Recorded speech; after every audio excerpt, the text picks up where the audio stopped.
अस्सलाम वालेकुम जी, मैं हूं रशीद बलोच। इस वक्त आप दुनू टीवी देख रहे हैं। आज बलूचिस्तान भर में शटर डाउन हड़ताल है कॉन्फ्रेंस जमातों की जानिब से। इस पे बात कर लेते हैं और साथ में एक फैमिली इकट्ठे हुई है इस इलेक्शन में कई सालों बाद, उस पर भी बात करते हैं। तो आगे बढ़ने से कबल आपने हमें सब्सक्राइब करना है, अपना फीडबैक देना है, घंटी का बटन ज़रूर दबाना है। अच्छा जी, सबसे पहले स्टार्ट लेते हैं मेरे ख्याल में दो भाइयों का। अच्छा जी, दो भाई थे, तकरीबन कोई 10-12 साल और इससे भी ज़्यादा होते होंगे। वो आपस में नाराज़ थे, उनके आपस के झगड़े चल रहे थे, आपस में उनकी सलाम दुआ बंद थी। हालिया जो इलेक्शन हुई है ना 8 फरवरी को, इसमें दोनों भाई एक ही हल्के से इलेक्शन लड़ रहे थे, दोनों नवाब ख़ानदान से हैं। वो दोनों इलेक्शन हार गए। जिस दिन रिज़ल्ट अनाउंस होने जा रहा था आरओ के दफ्तर में, वहाँ पे दोनों भाई आपस में मिले, सलाम दुआ की। रिज़ल्ट आया, रिज़ल्ट के बाद पता चला कि दोनों भाई हार गए हैं, तीसरा बंदा जीत गया है। उसके बाद दोनों भाई आपस में गले मिले, गिला शिकवे किए और ये वादा इकरार किया कि आइंदा हम भाई कोई भी मूवमेंट हो, सियासी मूवमेंट हो या इलाकाई मूवमेंट हो, वो हम इकट्ठे करेंगे। तो ये भाई हैं नवाब खैरबख्श मरी के साहिबजादे, नवाब जंगेज़ मरी और गज़े मरी। ये दोनों भाई थे। इससे पहले इनके आपस में इनकी काफ़ी चपकलिश थी। नसीराबाद की ज़मीनों पे चपकलिश थी, इलाके की सियासत पे चपकलिश थी, आपस में एक दूसरे की चीना झपटी होती थी इलाके में। बहरहाल ये इस इलेक्शन में ये बात अच्छी, मेरे ख्याल में अच्छा रहा कोलू के इंतखाबात के लिए कि दो भाई कम से कम, मैं तो कहता हूँ कि उस आरओ को शुक्रिया कहना चाहिए कि दोनों भाइयों को उन्होंने मिला दिया है, और इलाके के अवाम को भी इस आरओ का शुक्रिया अदा करना चाहिए। दोनों भाइयों का भी, दोनों भाई भी इस आरओ का शुक्रिया अदा करें। चलें, एहसास तो हुआ, सालों के बाद एहसास तो हुआ। हालांकि यहाँ पे कोई नज़रियाती झगड़ा नहीं होता, कोई उसूली जंग नहीं होती। यहाँ पे इक़्तिदार की जंग है, मराद की जंग है, हुसूल माल की जंग है। तो बहरहाल ये अच्छी बात है। और दूसरी तरफ इसी इलेक्शन ने कम से कम कॉन्फ्रेंस जमातों को इकट्ठे किया। आज जो शटर डाउन हड़ताल है, कोयटा में शटर डाउन हड़ताल है, मस्तंग में है, पश्तून बेल्ट में है, बलोच बेल्ट में एक शटर डाउन हड़ताल की कॉल दी है 4 जमाती इत्तेहाद ने, जिसमें पश्तून कॉन्फ्रेंस जमात शामिल है, पश्तूनख्वा मिली अवामी पार्टी, बलोच कॉन्फ्रेंस 2 जमातें शामिल हैं, नेशन पार्टी और बीएमपी, और हज़ारा डेमोक्रेटिक पार्टी। इस इलेक्शन ने इन जमातों को भी इकट्ठे किया, दो भाइयों को इकट्ठे किया, दो फैमिली को इकट्ठे किया, और इधर 2-4 मतलब कॉन्फ्रेंस जमातों को इकट्ठे किया। पार्लिमानी सियासत में लॉस तो हुआ, इनको कामयाबी छीन ली गई या कामयाबी नहीं दी गई, जो भी हुआ, लेकिन कम से कम ये लोग इत्तेफाक तो हो गए, इकट्ठे तो हो गए। गुज़िश्ता 1-2 महीने से मैंने कई वीलॉग की थी। इलेक्शन से पहले मैंने सरदार अख्तर जान मैंगल से इंटरव्यू की, मैंने डॉक्टर अब्दुल मालिक बलोच से इंटरव्यू की, और महमूद खान अचकज़ई साहब से इंटरव्यू तो नहीं हो सकी, बिलमुशाफा मुलाकात में मैंने बात कही कि आप लोग इकट्ठे क्यों नहीं होते हो। वैसे भी देखा जाए इन 3 जमातों का, नेशन पार्टी, बीएमपी और पश्तूनख्वा मिली अवामी पार्टी, इनका कोई भी इंटरेस्ट एक दूसरे से तजाद नहीं है। पार्लिमानी सियासत की मैं बात कर रहा हूँ। ना बीएमपी और नेशन पार्टी पश्तून इलाकों में जाके इलेक्शन लड़ती है, ना पश्तूनख्वा बलोच इलाकों में जाके इलेक्शन लड़ती है। फिर भी इनके दरमियान इख्तिलाफात 7वीं आसमान तक हैं। मुमकिन है कुछ बयानात होते हैं, कुछ स्टेटमेंट होती हैं जिससे एक दूसरे की दिल रंजीदा हो, ये मुमकिन है। और वो भी, जहाँ तक मेरा ख्याल है, वो भी कोई उसका कोई मकसद या अचीव करना नहीं होता, थोड़ी बहुत अपने लोगों को सिंपैथी हासिल करनी होती है। जिस तरह खान साहब, मशर साहब بات کرتے ہیں کہ مختلف ان کے اسٹیٹمنٹ آتے ہیں نا، وہ کہتے ہیں کہ جی ہم اپنے حقوق بلوچوں سے لیں گے. تو اس اسٹیٹمنٹ کا کوئی منطق سمجھ نہیں آتی. آیا بلوچستان کے اختیار پہ اقتدار پہ بلوچ قابض ہے؟ پھر بات بنتی ہے خان صاحب کا کہ وہ یہ بات کہیں، ڈنکے کے چوٹ پہ کہیں. پھر ان کے ساتھ اختلاف اور حمایت وہ الگ بات ہے، لیکن کوئی تک نہیں بنتا اس کا. دوسری طرف نیشنل پارٹی اور بی ایم پی، اگر آپ تھوڑا سا بیٹھ کے ایک نظر ڈال دیں نا، جہاں سے یہ لوگ الیکشن لڑتے ہیں، جہاں بی ایم پی الیکشن لڑتی آئی ہے اور کامیاب ہوتی آئی ہے، وہاں پہ نیشنل پارٹی نہیں ہے. جہاں پہ نیشنل پارٹی الیکشن سیٹیں جیت کے آتی رہی ہے، وہاں پہ بی ایم پی اس حد تک نہیں ہے. تو پھر اختلاف کیا ہے؟ اختلاف صرف یہ ہے کہ ایک دوسرے کو نیچا دکھانا ہے. اسی اختلاف کی وجہ سے آج سسٹم نے ان کو نیچا دکھا دیا. ابھی اس وقت ان کے پاس آپس میں ملنے کا کوئی، آپ سمجھیں کوئی ایک ٹھوس جواز تو پیدا ہو گیا ہے، لیکن جب آپس میں بیٹھیں گے تو کیا گلہ شکوہ کریں گے؟ کیا ایک دوسرے کو یاد دہانی کرائیں گے؟ گو کے کہنے کو ٹھیک ہے، احتجاج ایک آج 5واں دن ہے، ایک احتجاج جاری ہے، نہ صرف بلوچ علاقوں میں بلکہ پشتون علاقے چمن، میں آپ کو چمن کی بات کر رہا ہوں. چمن آر او کے دفتر کے سامنے اس وقت ای ایم پی 5ویں دن سے دھرنا دے کے بیٹھی ہے، اور باقی جماعتوں نے بھی جوائن کر لیا ہے. اسی طرح بلوچ علاقوں میں بھی یہی صورتحال ہے. یہ جو اتحاد انہوں نے ابھی کی ہے، الیکشن کے بعد کی ہے، یہ اگر الیکشن سے پہلے ہوتا تو جو سوال اٹھائے جا رہے ہیں نا کانفرنس جماعتوں پہ، شاید وہ سوال اس بعد میں بھی اٹھائے جاتے، لیکن ان میں اتنی جان نہ ہوتی. ابھی جنرل جہاں بھی آپ جائیں نا، ایک پبلک سے آپ بیٹھ کے بات کریں تو وہ یہی کہتے ہیں کہ یار یہ بلوچستان کے مفاد کے لیے نہیں بلکہ اپنے سیٹوں کی بازیابی کے لیے یہ لوگ اکٹھے ہوئے ہیں. ہونا تو یہ چاہیے تھا کہ سیاسی جماعتیں مجموعی طور پر بلوچستان کے مجموعی مفادات کے لیے اکٹھے ہوتے.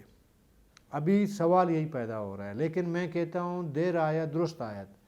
لیکن اس کے باوجود پتہ نہیں کیوں مجھے یہ نہیں لگتا کہ یہ جو اتحاد ابھی بنی ہے یہ کوئی لانگ ٹرم کا کوئی اتحاد ہو سکتا ہے. میں نہیں سمجھتا ایسا ہوگا، مجھے لگتا بھی نہیں ہے کہ ایسا ہوگا. یہ شاید ایک ٹمپریری ایک اتحاد ہے. جہاں سے مینڈیٹ جو ہے وہ چھین لی گئی ہے تو اس کی بنیاد پہ اکٹھے ہوئے ہیں. تو یہ اس کو لانگ ٹرم کے پرسپیکٹ پہ نہیں دیکھنا چاہیے، لمبے تناظر میں اس کو نہیں دیکھنا چاہیے. اس کو ایک محدود مدت کے لیے، لیمیٹڈ پیریڈ کے لیے دیکھنا پڑے گا آپ کو. اب تک جو میں آپ سے بات کر رہا ہوں، جو شٹر ڈاؤن ہڑتال جاری ہے، اس میں بھی اب تک باقاعدہ طور پر چاروں جماعتوں کے 3 جماعتوں کو آپ لیں نا، ایک پشتون جماعت، 2 بلوچ جماعتیں، ان کی مین اسٹریم جو لیڈرشپ ہے وہ ابھی تک آپس میں بیٹھی نہیں ہے. تو اس سے ظاہر ہے کہ ان لوگوں کو فائدہ ہوگا جو 2018 سے جن کو فائدہ پہنچا، جن کو ابھی فائدہ پہنچا ہے، جو نان پولیٹیکل لوگ، غیر معروف لوگ، وہ پھر وہ اسپیس فل کریں گے. پھر آپ کو پاس اتنی پاور نہیں ہوگی کہ آپ ان کو روک سکیں. اکیلی جماعت میرا نہیں خیال کہ کہیں پہ اگر اس طرح کی کوئی تجاوز کی گئی ہے ان کے خلاف، وہ اس کو روک سکے، اس تجاوز کو روک سکے. ابھی سوچنا چاہیے ان سیاسی جماعتوں کو، ان کانفرنس سیاسی جماعتوں کو، کہ انہوں نے ایک लंबे अरसे के लिए इत्तेहाद जारी रखना है, मुश्तरका मफादात के लिए रखना है, या चंद सीटों के लिए रखना है। मैंने कल भी बात की थी कि जो रिज़ल्ट आया है, मेरा नहीं ख्याल कि सिस्टम जो है दोबारा बैक फुट पे जाने को तैयार होगा। अब ये 2024 के इलेक्शनों में नहीं जाएगी, मेरा नहीं ख्याल, क्योंकि जो प्लान तरतीब दिया गया है ना, उस प्लान के तहत दूसरा ऑप्शन मौजूद नहीं है। वहाँ पे कौम परस्तों की गुंजाइश अभी बाकी नहीं रही है। अभी अगर गो के आप फोकस ये रखें, अभी जो इलेक्शन के रिज़ल्ट जिस तरह आए हैं, फोकस आप इसको रख लें, लेकिन मकसद आप बड़े तनाजुर में रखें, मुश्तरका मफादात को रखें, फिर कहीं जाके पब्लिक आपके साथ जुड़ने को तैयार होगी। अभी भी कई जगहों पे मैं तो ये समझता हूँ कि शायद कौम परस्त जमातें काफ़ी हद तक उनको पब्लिक की सपोर्ट मिली है, लेकिन ये सपोर्ट उस तरह का सपोर्ट नहीं है जिस तरह के पंजाब में KPK में जो सपोर्ट इमरान खान को मिली। इमरान खान के ख़िलाफ़ भी धांधली हुई है, वहाँ पे भी इंजीनियरिंग हुई है, उसके बावजूद पब्लिक ने इमरान खान को उसका निशान, इंतखाबी निशान तक नहीं मिला, लेकिन पब्लिक उसके साथ रही। अभी वो सिंपैथी जो इमरान खान के पास पब्लिक की है, वो हमारे कौम परस्तों के लिए बलूचिस्तान में है, ये भी एक सवाल पैदा होता है। इसमें 4, 5, 6, 7 हलकों की मैं बात नहीं कर रहा हूँ, मैं बड़े तनाजुर की बात कर रहा हूँ। तो अब एक मौका है, उस मौके से ये फ़ायदा कौम परस्त सियासी जमातों को उठाना चाहिए। और कौम परस्त सियासी जमातें जब तक अपना ट्रैक छोड़ के दूसरे ट्रैक पे जाएंगे, ये मैंने कई बार कहा है कि कौम परस्त जमातों को नून लीग, पीपल पार्टी, बाप शाप जो भी बाकी जमातें हैं, उसके ट्रैक पे अगर वो जाएंगे उनको नुकसान उठाना पड़ेगा। गो के वक्ती तौर पर एक जमात को फ़ायदा हो और दूसरे जमात को नुकसान हो, फिर अगले इलेक्शन में एक को नुकसान हो, दूसरे को फ़ायदा हो। ये तो कौम परस्त जमातें भी जानती हैं कि हर 5 साल के बाद एक को मौका दिया जाता है। इस दफ़ा किसी को नहीं मौका दिया गया। अगर एक को भी मौका दिया जाता तो शायद ये जो मूवमेंट अभी स्टार्ट होने को है, अभी बाकायदा तौर पर स्टार्ट तो नहीं हुई है, तो ये शायद ना बनती। तो अभी देखना ये पड़ेगा कि आप अपने लोगों के साथ खड़े होंगे तो लोग फिर आपके साथ खड़े होंगे। अगर आप अपने लोगों से कट जाएंगे तो लोग भी आपसे कट जाएंगे। देखें, बाकी जो जमातें हैं जैसे कि नून लीग है, पीपल पार्टी है, या बाकी पार्टी हैं, वो इलेक्टेबल्स क्यों खेलते हैं? उनको पता है कि हमारा जो बेस जो है बलूचिस्तान में नहीं है, तो वो इलेक्टेबल्स से खेलते हैं। और ये खेल कौम परस्तों के लिए तो ज़हरी कातिल है ना, वो ये खेल नहीं खेल सकते, क्योंकि कौम परस्तों का दावा ये है कि हम ग्रास रूट पे जो है हमारी एक मौजूदगी है। तो उनका दरअसल मुकाबला कौम परस्तों को करना होता है ना। आप उनका इत्यादी जब बनेंगे, आप सिंपैथी जताएंगे, तो फिर पब्लिक आपको उसी तरह काउंट करेगी जिस तरह एक इलेक्टेबल को या नून लीग के किसी बंदे को। वो पब्लिक ये समझती है कि दोनों एक ट्रैक पे हैं, दोनों एक ही हैं, तो हमारे लिए कौम परस्त हो या कोई और हो तो हमारे लिए तफरीक करना मुश्किल हो जाएगा उनके लिए ना। अभी अपना जो ट्रैक है, पुराना ट्रैक है, वो पकड़ना चाहिए इनको, और इनको पकड़ना पड़ेगा। अगर वो अपना ट्रैक नहीं पकड़ेंगे दोबारा, तो वो फिर इसी तरह होगा जो अभी 2024 में हुआ है। नुकसान मजमूई तौर पर मेरा ख्याल है इस सूबे का है। मजमूई तौर पर जिस तरह के लोग इलेक्ट होके आए हैं या जिस तरह लाए गए हैं ना, ان کے لیے بلوچستان جہنم میں چلا جائے، آگ میں جلس جائے، ان کے لیے کوئی میٹر نہیں کرتا ہے۔ میں نے کل بھی بات کی تھی، ایک باپ نے 5 سالوں میں تباہی مچا دی تھی بلوچستان میں۔ اب یہ جو حکومت آئے گی یہ مزید 5 سال مزید آگ میں جھونکے گی بلوچستان کو۔ تو قوم پرستوں کو آپ جتنا بھی برا بلا کہیں، کہیں نہ کہیں ان تھوڑی شرم، تھوڑے حیا، تھوڑا لاج رکھا جا سکتا ہے ان کے ساتھ۔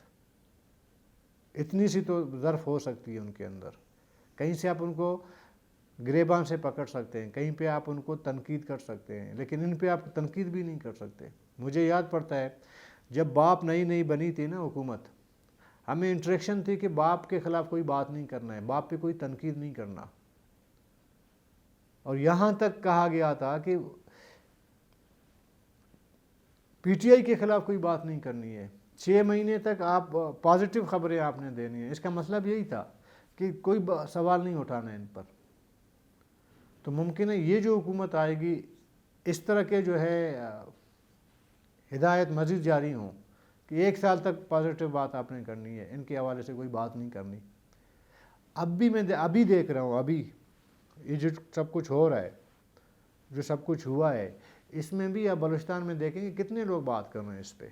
سیاسی جماعتوں کی بات نہیں کر رہا جنہوں نے نقصان اٹھایا ہے، ان کی بات نہیں کر رہا ہوں، ظاہر ہے کہ وہ تو آواز اٹھائیں گے۔ اس کے علاوہ کتنی سول سوسائٹی اس پہ آواز اٹھا رہی ہے، کتنے جرنلسٹ اس پہ سوال اٹھا رہے ہیں، کتنے صحافی اس پہ سوال اٹھا رہے ہیں، کتنے غیر جانبدار لوگ اس پہ سوال اٹھا رہے ہیں، نہیں اٹھا رہے۔ تو اس سے بھی کم پرست سیاسی جماعتوں کو سمجھنا چاہیے، اور یہ جو کم پرست جماعتیں ہیں، یہ جو کامیاب ہو کے ان کی آنکھیں باہر نکل آتی ہیں نا، اس سے بھی ان کو اعتراض کرنا پڑے گا۔ ہم نے دیکھا ہے وہ کم پرست جماعتوں کے لوگ جو کامیاب ہو کے آتے ہیں نا، ان کا رویہ باقی کاف لیگ، باپ شاپ وغیرہ سے بھی زیادہ خطرناک ہو جاتا ہے۔ تو اس پر بھی قوم پرست جماعتوں کو خود کے اندر دیکھنا پڑے گا، اور اس دفعہ میرے خیال میں مجموعی طور پر جو ہوا تو ان کو احساس بھی ہوا ہوگا۔ بہرحال کل تک کے لیے اجازت دیجیے، اللہ حافظ۔